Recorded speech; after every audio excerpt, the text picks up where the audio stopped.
जय जगन्नाथ ଆପଣମାନଙ୍କୁ ପ୍ରଜ୍ୟୋତିଷୱାଲକୁ ସ୍ୱାଗତ। ପୌଷ ମାସର ଶୁକ୍ଳ ପକ୍ଷର ଦଶମୀ ତିଥିରେ ଆମର ଶାମ୍ବ ଦଶମୀ ବା ସୂର୍ଯ୍ୟ ପୂଜା ପାଳନ କରାଯାଏ।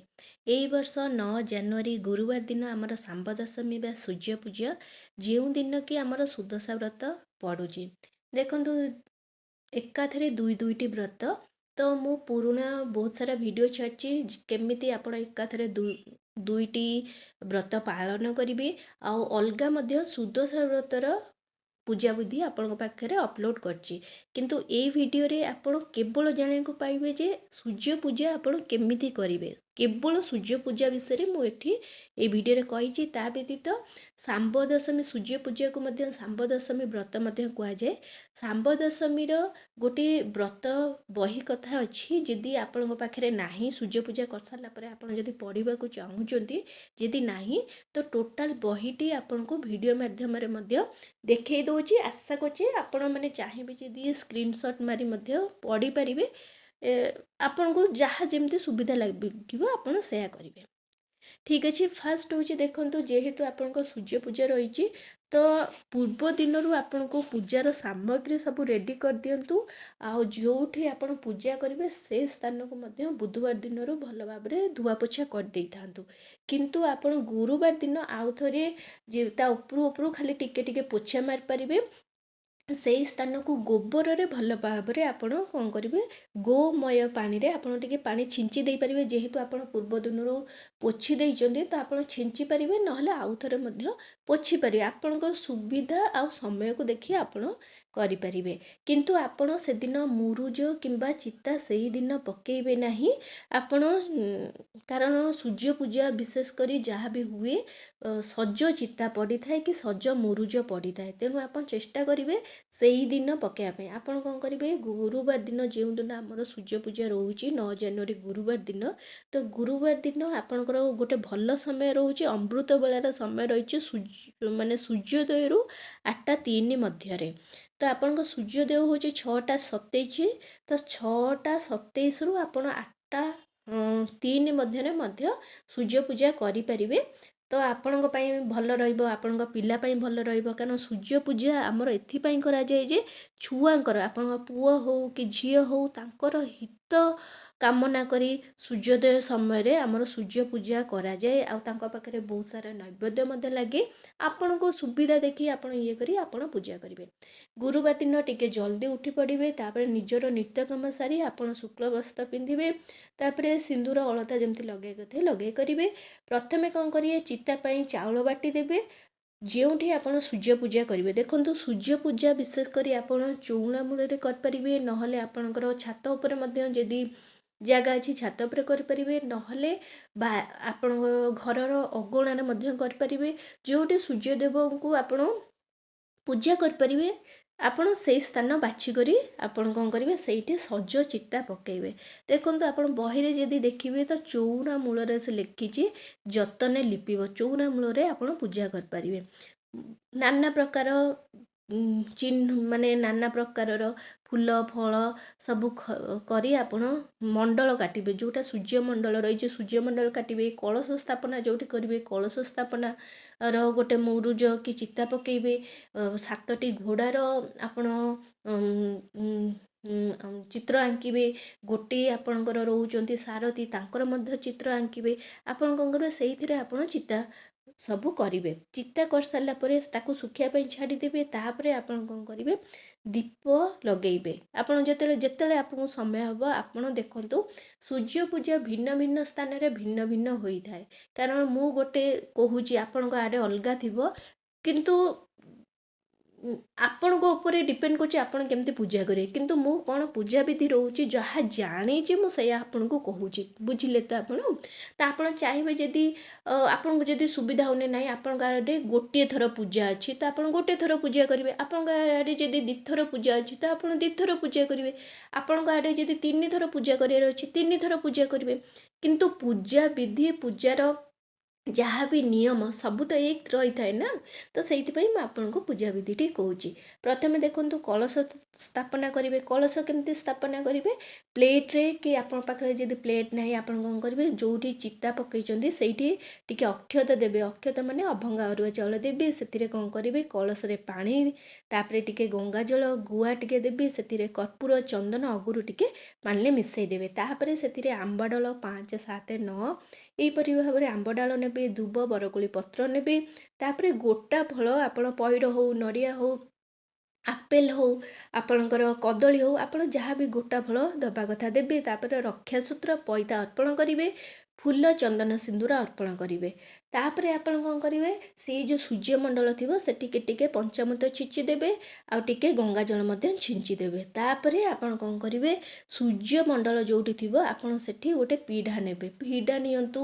ତ ପିଢ଼ାକୁ ଟିକେ କ'ଣ କରିବେ, ହଳଦୀ ଲଗାଇ ଦେଇଥିବେ, ହଳଦୀ ପୁରା କରିଦେଇଥିବେ, ସେଇ ପିଢ଼ାଟି ରଖିବେ। ତାପରେ ସେଇ ପିଢ଼ା ଉପରେ ଆପଣ କ'ଣ କରିବେ, ନାଲି ବସ୍ତ୍ର ବିଛେଇ ଦେବେ। ନାଲି ବସ୍ତ୍ର ବିଛେଇ ଦେବେ। ତାପରେ ସେଇ ନାଲି ବସ୍ତ୍ର ଉପରେ ଆପଣ କ'ଣ କରିବେ, ଅକ୍ଷତ ନେବେ। ଅକ୍ଷତ ଆପଣ କେତେ ନେବେ? ଆପଣଙ୍କ ପାଖରେ ଅକ୍ଷତ ଅଛି ଯଦି ଆପଣ ଅକ୍ଷତ ଡାଇରେକ୍ଟ ନେବେ। ଯଦି ଆପଣଙ୍କ ପାଖରେ ଅକ୍ଷତ ନାହିଁ ତାହେଲେ ଅଭଙ୍ଗା ଅରୁଆ ଚାଉଳ ଆପଣ କ'ଣ କରିବେ, ଟିକେ ହଳଦୀରେ ମିଶାଇ ଦେଇ, ମାନେ ହଳଦିଆ କରି ଆପଣ କ'ଣ କରିବେ, ସେ ଚାଉଳ ନେଇପାରିବେ। କାରଣ ସୂର୍ଯ୍ୟଦେବଙ୍କୁ ଧଳା ରଙ୍ଗ ପ୍ରିୟ ନୁହେଁ। ତେଣୁକରି ଆପଣ ଚେଷ୍ଟା କରିବେ ଯେ ଆପଣ ହଳଦିଆ ରଙ୍ଗ, ନାଲି ରଙ୍ଗ ସବୁ ଯାହା ବି ଅର୍ପଣ କରିବେ, ଫୁଲ ଯାହା ବି ଅର୍ପଣ କରିବେ ସବୁ ନାଲି ହଳଦିଆ ହେଇଥିବ। ତାପରେ ଆପଣ କ'ଣ କରିବେ, ଗୁଆକୁ ଟିକେ ହଳଦୀରେ ଧୋଇ କରି ଗୁଆକୁ କ'ଣ କରିବେ, ସେଇ ଅକ୍ଷତ ଉପରେ ରଖିବେ। ତାପରେ ଚନ୍ଦନ ସିନ୍ଦୁର ଅର୍ପଣ କରିବେ, ରକ୍ଷାସୂତ୍ର ଅର୍ପଣ କରିବେ, ହଳଦିଆ ରଙ୍ଗର ପଇତା, ପଇତାକୁ କ'ଣ କରିବେ, ହଳଦୀ ପାଣିରେ ଟିକେ ଧୋଇ ତାକୁ ସେଇଠି ଅର୍ପଣ କରିବେ। ତାପରେ ଦୁବ, ବରକୋଳି ପତ୍ର, ବଦରୀ ପତ୍ର, ତୁଳସୀ ପତ୍ର ଅର୍ପଣ କରିବେ। ତାପରେ ଫୁଲ ଅର୍ପଣ କରିବେ। ଫୁଲରେ ଆପଣ ସୋରିଷ ଫୁଲ ଅର୍ପଣ କରିବେ। ନାଲି ରଙ୍ଗର ଯେକୌଣସି ଫୁଲ ମଧ୍ୟ ଆପଣ ଅର୍ପଣ କରିପାରିବେ। ତାପରେ ଦୀପ, ଧୂପ, ନୈବେଦ୍ୟ ଅର୍ପଣ କରିବେ। ନୈବେଦ୍ୟରେ ଆପଣଙ୍କର ଯଦି ଯେତିକି ପିଲା ଅଛନ୍ତି ସମସ୍ତଙ୍କ ନାଁରେ ମିଠା, ଫଳ, ପଞ୍ଚାମୃତ, ପଣା ଭୋଗ ଯାହା ବି ଅଛି, ପ୍ରଥମ ପହରରେ ଯେହେତୁ ପୂଜା କରୁଛନ୍ତି, ଯାହା ବି ଅଛି ଆପଣ ଭୋଗ ଲଗେଇ ପାରିବେ। କିନ୍ତୁ ଆପଣ ଯେଉଁ ଭୋଗ ଲଗାଉଛନ୍ତି, ପ୍ରଥମେ କଳସକୁ ଗୋଟେ ଭୋଗ ଲଗେଇବେ। ସାରଥୀ ଜଣେ, ତ ସାରଥୀକୁ ନାମରେ ଆପଣ ଗୋଟେ ଭୋଗ ଲଗେଇବେ। ତାପରେ ଆପଣ 7ଟି ଘୋଡ଼ା ଅଛି, 7ଟି ଘୋଡ଼ାରେ 7ଟି ରହିବ ଆପଣଙ୍କର ସୂର୍ଯ୍ୟଦେବଙ୍କ ନାମରେ। ଶେଷରେ ଗୋଟେ ଜାଗାରେ ଆପଣ ଭୋଗ ବାହାର କରିବେ, ମାନେ ଚଣ୍ଡ ଭୋଗ ଆପଣ 10ଟି ରହିବ। ତାପରେ ଆପଣ କର୍ପୂର ଝୁଣାରେ ଆଳତି କରିବେ। ତାପରେ ଆପଣ ସୂର୍ଯ୍ୟଦେବଙ୍କୁ ଅର୍ଘ୍ୟ ଦେବେ। ଅର୍ଘ୍ୟ ଆପଣ କେବଳ ଜଳରେ ଆପଣ ଫୁଲ ଟିକେ, ତୁଳସୀ ପତ୍ର ପକାଇ ଦେଇପାରିବେ। ନହେଲେ ଆପଣ ଜଳରେ ଟିକେ ଗଙ୍ଗାଜଳ, କଞ୍ଚା କ୍ଷୀର ମିଶାଇ ତା ସହିତ ତୁଳସୀ ପତ୍ର, ଫୁଲ ମଧ୍ୟ ପକାଇ ଆପଣ ଅର୍ଘ୍ୟ ଦେବେ। ଯେତେବେଳେ ଆପଣ ଅର୍ଘ୍ୟ ଦେବେ, ମାନେ ଆପଣ ସୂର୍ଯ୍ୟଦେବଙ୍କୁ ଯେତେ ପାଣି କହୁଛନ୍ତି କି ଜଳ କହୁଛନ୍ତି ଦେଉଛନ୍ତି, କୌଣସି ଗଛ ମୂଳ ଦେଇପାରିବେ, ତୁଳସୀ ଗଛ ମୂଳେ ଦେଇପାରିବେ, ନହେଲେ କୌଣସି ଗୋଟେ ଜାଗା, ଗୋଟେ ପାତ୍ର ନେଇଯିବେ। ସେଇ ପାତ୍ରରେ ସୂର୍ଯ୍ୟଦେବଙ୍କୁ ଅର୍ଘ୍ୟ ଦେଇପାରିବେ, ଯେମିତିକି ସେଇ ପାଣି ଆପଣଙ୍କ ଗୋଡ଼ ଉପରେ ନ ପଡ଼ିବ। ଠିକ୍ ଅଛି। ଏହିପରି ଭାବରେ ଆପଣ କ'ଣ କରିବେ, ସକାଳର ପୂଜା କରିବେ। ଦେଖନ୍ତୁ ତା ପୂର୍ବରୁ ମୁଁ ଆପଣଙ୍କୁ ଆଉ ଗୋଟେ କଥା ମଧ୍ୟ କହିଦେଉଛି। ଏଠି ଦେଖନ୍ତୁ ଲେଖା ହେଇଛି, ଚଉରା ମୂଳ ଯତନେ ଲିପିବ, ନାନା ପ୍ରକାର ତହିଁ ଝୋଟି ଦେବ, କୁସୁମ ବଲ୍ଲରୀ ଉପରେ ଦୁବ। ଏହାର ଅର୍ଥ ହେଉଛି ଆପଣ ଚଉରା ଗଛ ମୂଳେ ଯଦି ପୂଜା କରୁଛନ୍ତି ତାହେଲେ ମଧ୍ୟ ଚଳିବ। ସେତେବେଳେ ଯେତେବେଳେ ସୂର୍ଯ୍ୟଦେବଙ୍କୁ ପୂଜା କରୁଛନ୍ତି ଆପଣ ଫୁଲ, ଦୁବ ପତ୍ର ସବୁ କରି ଦେବେ। ଗୁଆ, ନଡ଼ିଆ, କାକୁଡ଼ି, କଦଳୀ, ମିଷ୍ଟ ଫଳମାନ ଆଣିବ ତୋଳି। ଆପଣଙ୍କର ଗୁଆ ଆପଣଙ୍କର କାମରେ ଲାଗୁଛି, ତ ଗୁଆ, ନଡ଼ିଆ ମଧ୍ୟ କଳସ ସ୍ଥାପନ କରାଯାଉଛି। ଆପଣ ଭୋଗରେ ଯେଉଁ ଭୋଗ ଅର୍ପଣ କରୁଛନ୍ତି, ସକାଳର ଭୋଗ, ସେଇ ସମୟରେ କାକୁଡ଼ି, କଦଳୀ, ମିଠା ମଧ୍ୟ ଆଣି କରି ପୂଜା କରିପାରିବେ। ତାପରେ ରହିଲା, ଆପଣ ସୂର୍ଯ୍ୟୋଦୟରୁ 7 ଘଡ଼ି ପର୍ଯ୍ୟନ୍ତ ଆପଣ ପୂଜା କରିପାରିବେ। ଆଖୁ ମଧ୍ୟ ଏଥିରେ ପୂଜାରେ ଲାଗିପାରିବ। ଦେଖନ୍ତୁ ତାପରେ ପ୍ରଥମେ ଦେଖନ୍ତୁ ଲେଖା ହେଇଛି, ପୂର୍ଣ୍ଣ କୁମ୍ଭ ଆପଣ ଯତନେ ବାଢ଼ିବେ, ଚୌକି ବା ପିଢ଼ାରେ ଗୁଆ ସ୍ଥାପିବେ। ମୁଁ ଆପଣଙ୍କୁ କହିଲି, ମାନେ ଗୁଆକୁ ଆପଣ ସୂର୍ଯ୍ୟଦେବ ଭାବି ଆପଣ କ'ଣ କରିବେ, ପୂଜା କରିବେ। ଆନନ୍ଦ ମନେ ହୁଳହୁଳି ଦେବେ, ଯଥା ବିଧିରେ ଆପଣ ପୂଜା କରିବେ। ଦେଖନ୍ତୁ ମୁଁ ପୂଜାବିଧି, ସକାଳ ପୂଜାବିଧି କହିଦେଲି।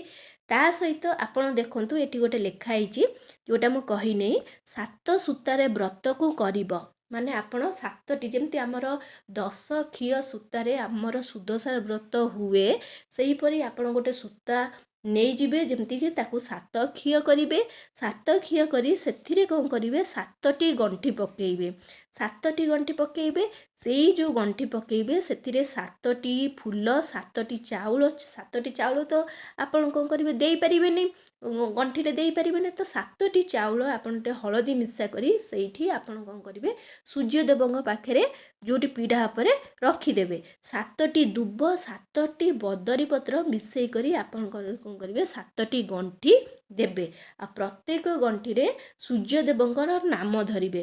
ଯେମିତିକି ସୂର୍ଯ୍ୟଦେବଙ୍କର ପ୍ରଥମ ନାମ ଓମ୍ ସୂର୍ଯ୍ୟାୟ ନମଃ, ଦ୍ୱିତୀୟ ନାମ ଓମ୍ ସୂର୍ଯ୍ୟ ନାରାୟଣ ନମଃ, ତୃତୀୟ ନାମ ନେଇପାରିବେ ଓମ୍ ଭାସ୍କରାୟ ନମଃ, ଚତୁର୍ଥ ଓମ୍ ମିତ୍ରାୟ ନମଃ, ପଞ୍ଚମ ଓମ୍ ରବୟେ ନମଃ, ଷଷ୍ଠ ଓମ୍ ଖଗାୟ ନମଃ, ସପ୍ତମ ହେଉଛି ଓମ୍ ଆଦିତାୟ ନମଃ।